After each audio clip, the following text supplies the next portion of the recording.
इयत्ता चौथी, विषय सामान्य विज्ञान, प्रकरण क्रमांक 8, माझे शरीर. मानवी शरीर. शरीराचे काही अवयव चित्रात दाखवले आहेत. हे सगळे अवयव तुम्हाला बाहेरून दिसतात का? यापैकी कोणते तुम्ही बघू शकता? यापैकी हात, पाय, डोळे, कान, नाक असे अवयव तुम्ही बघू शकता. हृदय, मेंदू, फुफ्फुसे, जठर अशी इंद्रिये तुम्ही बघू शकत नाही, कारण ती शरीराच्या आतल्या भागात असतात. या इंद्रियांची माहिती घेऊया. फुफ्फुसे.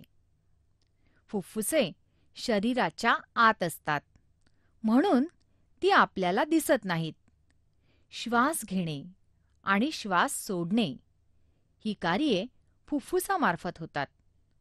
फुफ्फुसे छातीच्या पिंजऱ्यात असतात. इतर प्राण्यांमध्येही श्वसनासाठी फुफ्फुसे असतात किंवा श्वसनाचे कार्य करण्यासाठी काही विशेष अवयव असतात. उदाहरणार्थ, मासे कल्ल्यांमार्फत श्वासोच्छवास करतात.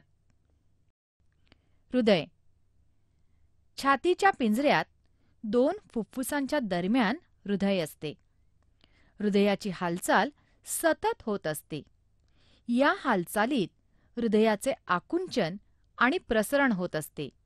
त्यामुळे संपूर्ण शरीराला रक्तपुरवठा होतो. मेंदू. हे डोक्याच्या कवटीत असलेले इंद्रिय आहे. शरीरातील सर्व क्रियांवर मेंदूचे नियंत्रण असते. अन्ननलिका. आपल्या शरीरामध्ये अन्ननलिकेतून अन्नाचा प्रवास सुरू होतो.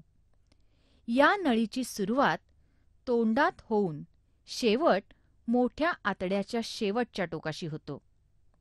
तोंड, ग्रासिका, जठर, लहान आतडे आणि मोठे आतडे असे अन्ननलिकेचे भाग असतात. अन्ननलिकेमध्ये अन्नाचे पचन होते. माणसाच्या शरीरात इंद्रिये असतात, तशी वाघ, सिंह, गाय, घोडा, पोपट, कावळा, कबूतर, माकड, गांडूळ, बेडूक अशा प्राण्यांच्या शरीराच्या आतही इंद्रिये असतात, परंतु त्यांची रचना त्या त्या प्राण्यानुसार निरनिराळी असते. ही इंद्रिये शरीराला आवश्यक असणाऱ्या क्रिया करण्यास मदत करतात. शरीराच्या आतील इंद्रिये. आतील इंद्रियांमध्ये काही कारणाने बिघाड झाला तर बाहेरून हा बिघाड सहजपणे दिसून येत नाही. यासाठी प्राथमिक स्वरूपात वजन बघतात. स्टेथोस्कोपच्या सहाय्याने डॉक्टर नाडीचे ठोके सुद्धा ऐकतात. रक्तदाब मोजतात.